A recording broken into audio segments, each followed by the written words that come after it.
Sabah Ak'ta dilersen seninle başlayalım. DEM Parti Kongresi'ne sayılı günler kaldı. Hazırlıklar ne aşamada? Kongreye dair neler söylersin? Evet, yaklaşık 2 aydır bir kongre sürecine girdik sayılır aslında. Şu an hazırlıklarımız aslında bir rutin kongre yapma değil de bir yeni yapılanmanın hazırlığı. Bu yüzden bu kongremiz çok çok önemli bir yerde duruyor. Çünkü Önder Abdullah Öcalan'ın başlattığı barış ve demokratik toplum sürecinde biz de bir kongreye gidiyoruz ve bu kongrenin önemi buradan da bilindiği üzere daha da yani büyük önemde. O yüzden biz çalışmalarımızı yaparken tabii ki hem yeni yapılanma hem tüzük değişikliği hem de yani bütün komisyonlarımız bu açıdan çalışma yürütüyor. Hem tüzük çalışmaları devam ediyor hem konferans süreçleri devam ediyor. Son 2 hafta içerisinde il konferansları yapıldı. İl konferansları bitti sayılır ve bölge konferansları da devam ediyor. Bu bölge konferanslarında da delegasyonumuzu belirledikten sonra 3-4 Eylül'de özgün kadın konferansımız olacak. 5-6'da da Karma Genel Konferansımızı Ankara'da gerçekleştireceğiz.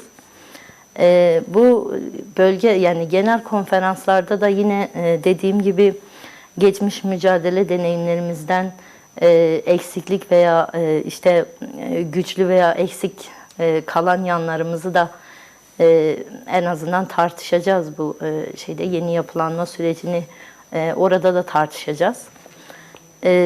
Yani örgütsel yapımızın hani sürecin ruhuna göre nasıl bir yapıya dönüşeceğine dair tabii ki çalışmalarımız olacak. Yani baktığımız zaman aslında birçok kentte de bu konferanslar devam ediyor. Geçtiğimiz gün de tüm yapılarla Ahmet'le bir konferans gerçekleştirdiniz. Basına kapalıydı ama mesela bunlar bu kongre öncesi nasıl bir atmosfer sağlıyor, neler tartışılıyor ya da neler öneriliyor? Yani bununla ilgili tabii ki konferans süreçlerinde en çok dile getirilen şey yani ciddi bir örgütlülüğe ihtiyaç duyduğumuz bir gerçeklik var ortada. O yüzden özellikle işte bu süreçte bu konferansta gençliğin ve kadının aslında dinamizmini yeniden yaratacak bir örgütlülüğü sağlamamız gerekiyor. Bu açıdan işte yerelden merkeze aslında demokratik bir yani katılımı esas almayı düşünüyoruz. Bu şekilde yani değişim birçok boyutta olacak sanki. Tabii ki hem tüzük hem örgütsel anlamda hem de daha önce yaşadığımız eksiklikleri bu süreçte en azından yani en azından buna cevap olabilecek bir şekilde konferanslarımızı gerçekleştireceğiz. Sabah seninle devam edelim. Yani kongrede DEM Parti büyük bir değişim ve yeniden yapılanma gerçekleştirecek. Yani süreci de göz önünde bulundurduğumuzda bu değişimle birlikte Kürt siyasi hareketi nasıl bir yol izleyecek?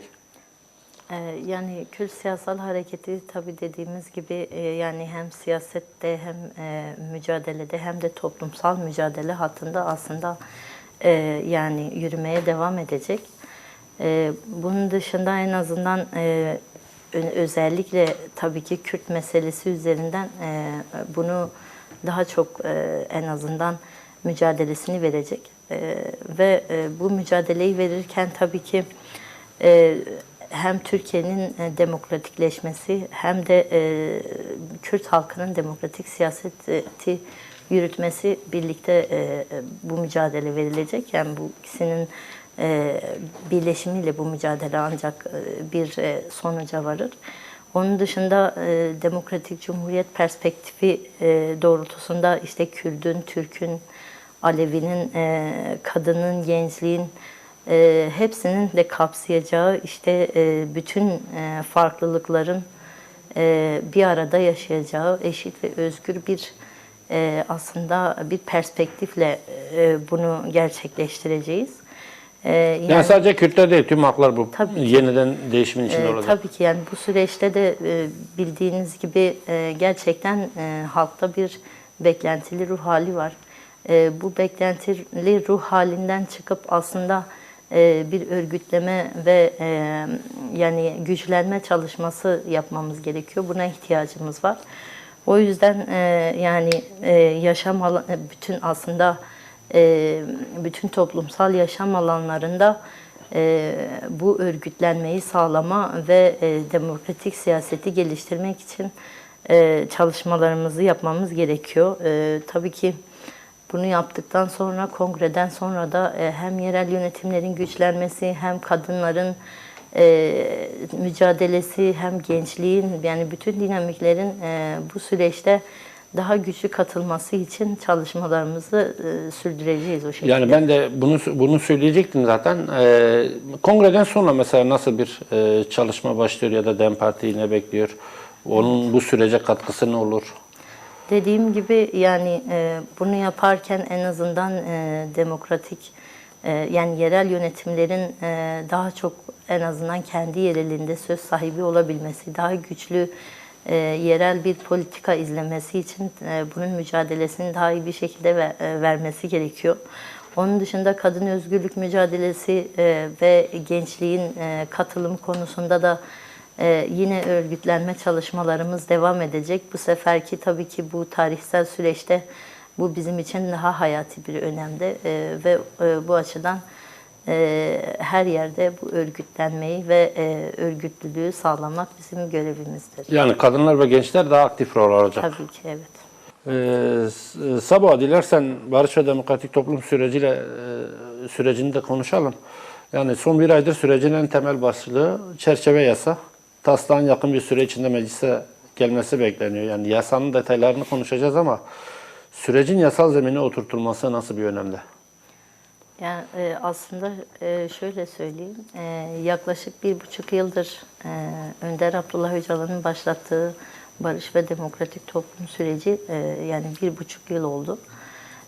Ve bu süre zarfında devlet kanadından herhangi bir somut adım atılmadı. Hala da atılmış değil. O yüzden son bir hafta tabii yasal çerçeve görüşüldü vesaire. Bunun üzerinden tabii ki yani şöyle söyleyebilirim. Sürekli devlet kanadının bir oyalama politikası veya bir güven sorunu veya bir korku sorunu diyebiliriz buna. Bir türlü bu halka bu açıdan, süreç açısından bir güven sağlanamadı, sağlayamadı da. Ve bununla beraber bu halkta bir hani sisteme karşı, devlet kanadına karşı bir güvensizlik ve şey oluştu yani. Değil mi? Aslında sizin de katıldığınız birçok halk toplantılarında da biz bunları da duyduk. Evet. Peki bu yasal adım atılırsa bu güven tazelenir mi? Nasıl olur? Yani tabii ki yasal adım önemlidir bu konuda. Yasal adımı attıkları zaman en azından somut bir adım atmış olacaklar.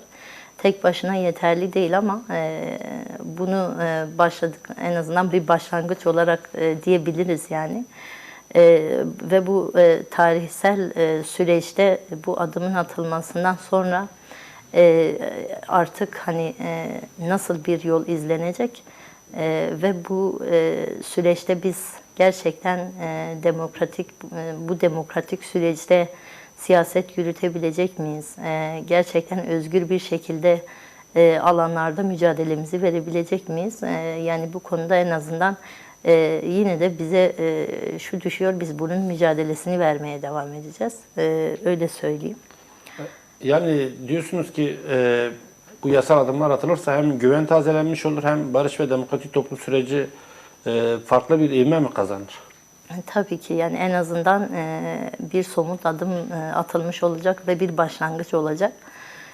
Bu başlangıç tabii ki yani şunu söylemek gerekiyor. Eğer biz gerçekten yani en azından devlet için söylüyorum bu barışta samimi ise bu adımı atarken hiçbir işte kimseyi kategorize etmeden ve kimseyi bu yasal sürecin dışına atmadan bu en azından yasal adımı atsa yani daha samimi olacağını düşünüyorum.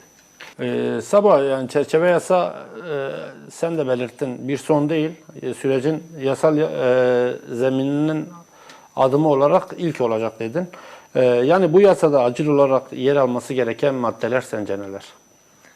Yani şöyle söyleyelim, gerçekten çerçeve yasada dediğimiz gibi öncelikle bu çerçeve yasanın hani gerçekten Kürt halkını tatmin edecek bir yasa olması gerekiyor.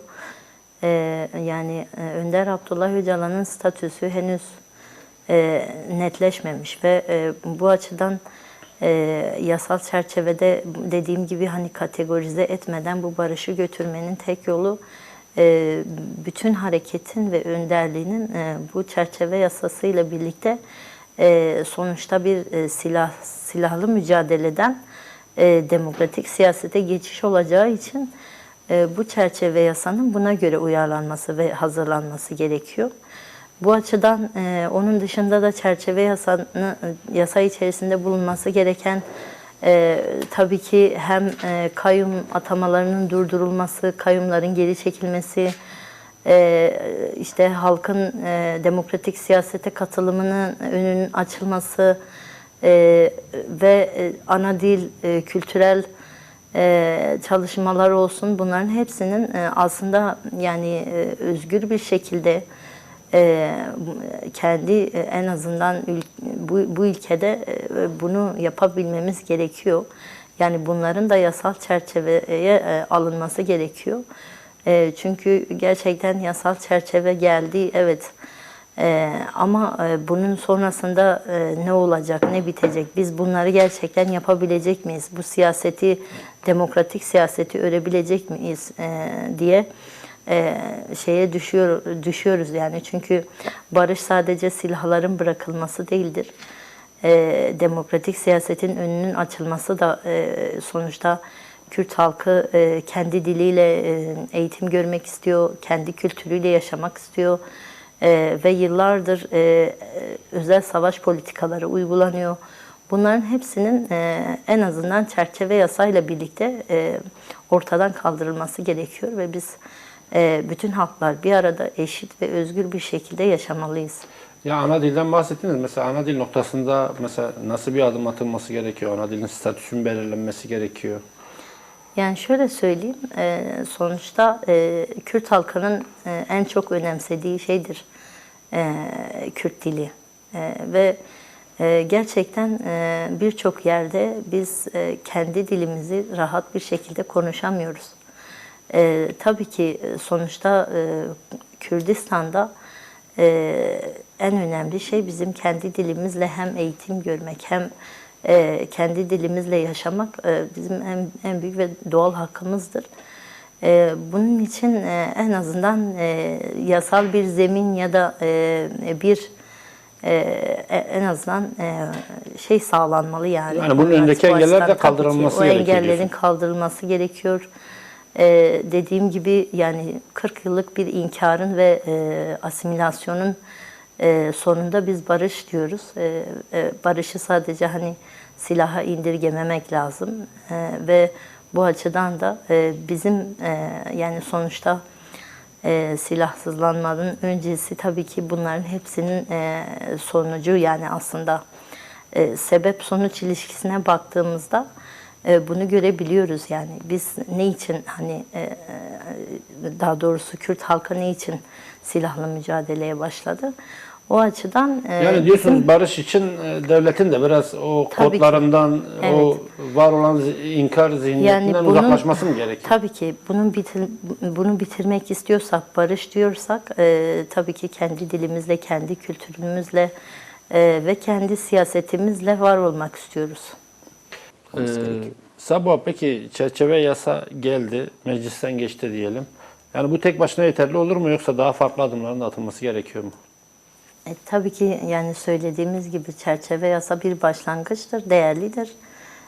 Ama bunun sonrası da önemli. Dediğimiz gibi hani çerçeve yasayı geçirdik ama sonrasında gerçekten biz bu süreci nasıl götüreceğiz?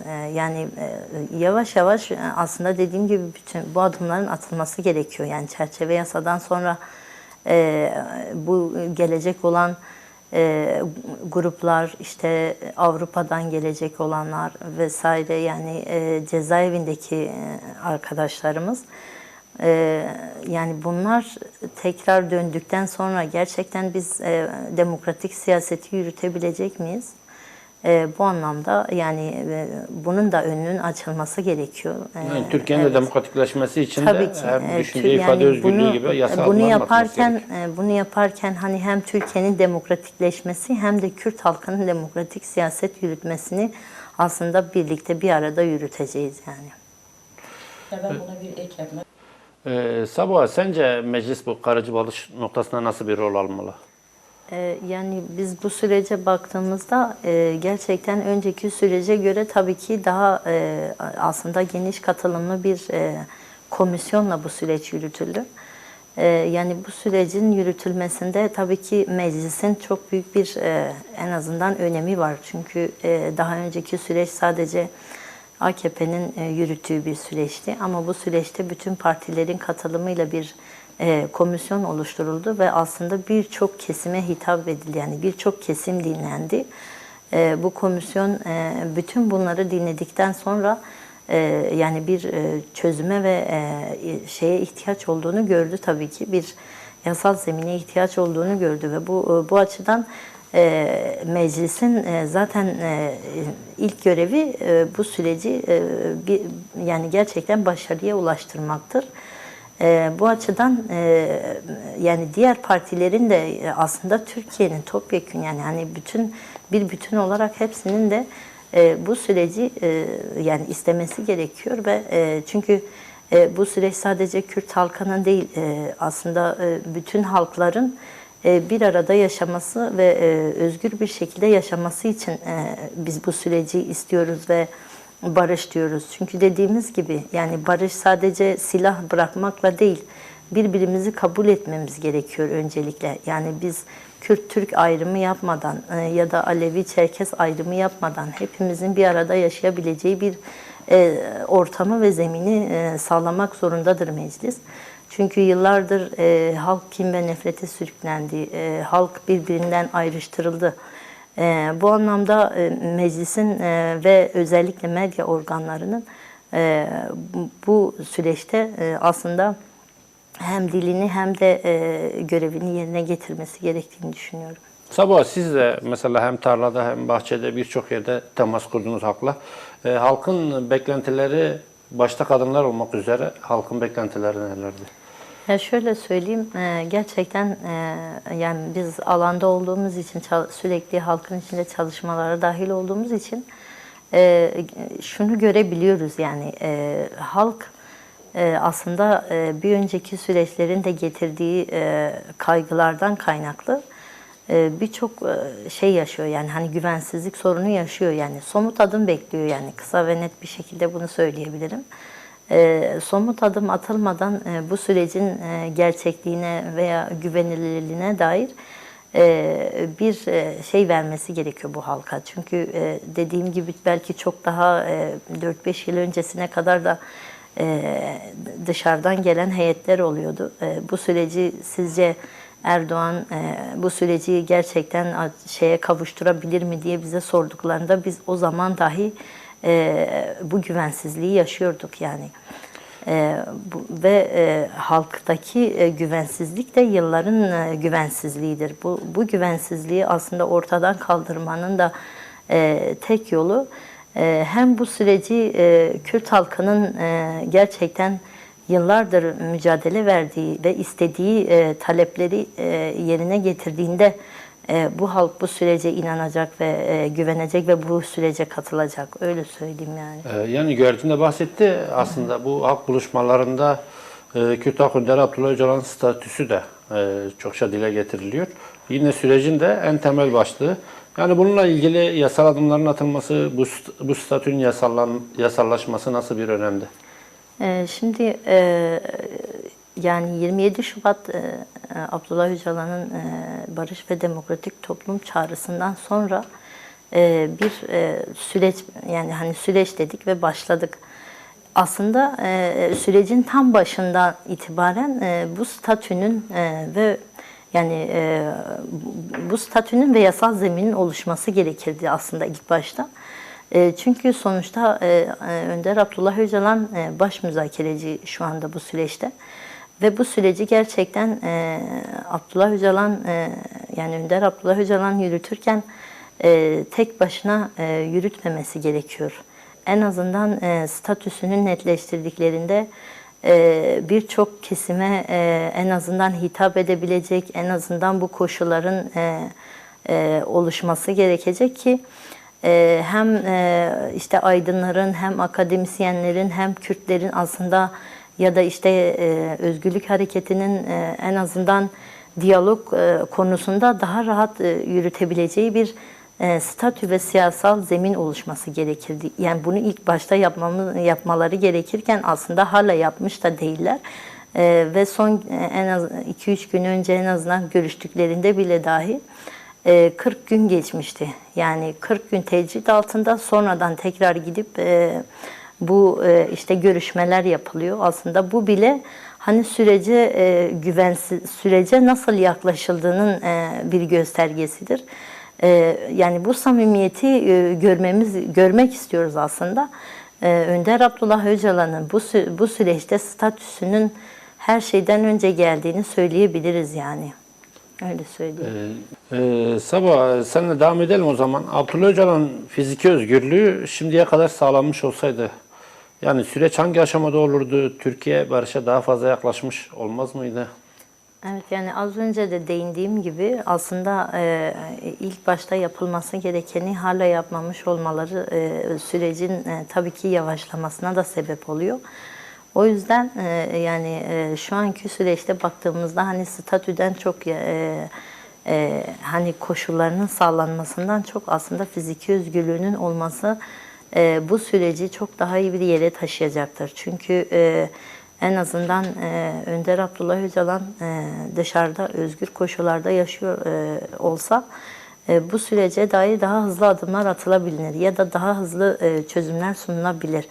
O açıdan yani bir tecrit altında olan bir önderliğin bu sürece katkısı tabii ki var ama tabii ki hani imkanlardan kaynaklı biraz daha yavaş ve zayıf geçiyor. Bu açıdan Önder Abdullah Öcalan'ın özgürlüğü tabii ki çok çok önemli. Ve dışarıda olması, en azından özgürlük hareketiyle birebir temas halinde olması bu sürecin en azından ilerleyebilmesi açısından önemlidir yani. Yani barış için nasıl bir rolü ve etkisi var? Tabii ki dediğim gibi yani en azından halkın mesela halk için de bu çok en azından barışın daha toplumsallaşabilmesi için Önder Abdullah Öcalan'ın fiziki özgürlüğünün sağlanması gerekiyor artık yani. Çünkü dediğimiz gibi 27 yıldır tecrit altında olan ve 27 yıldır bir savaş hali var ve biz barış için mücadele ediyoruz ve artık bu sürecin sonunda tabii ki barışa katkısı da olacak, fiziki özgürlüğünün sağlanmasıyla bir en azından devlet kanadına bir samimiyet de oluşmuş olacak. Ve bu yüzden hani barış konusunda Önder Abdullah Öcalan'ın fiziki özgürlüğü önemlidir Kürt halkı için. Sabah senle devam edelim. Yani bu süreçte hem Barış ve Demokratik Toplum süreci, hem kongre süreci, hem de yürütülen bu mücadele sürecinde kadınların nasıl bir rolü ve etkisi var? Evet, sizin de söylediğiniz gibi, değindiğiniz gibi yani yaklaşık 1,5 yıllık süreçte yani bu Barış ve Demokratik Toplum sürecinde kadınlar bu sürecin öznesiydi ve öznesi olmaya da devam edecek.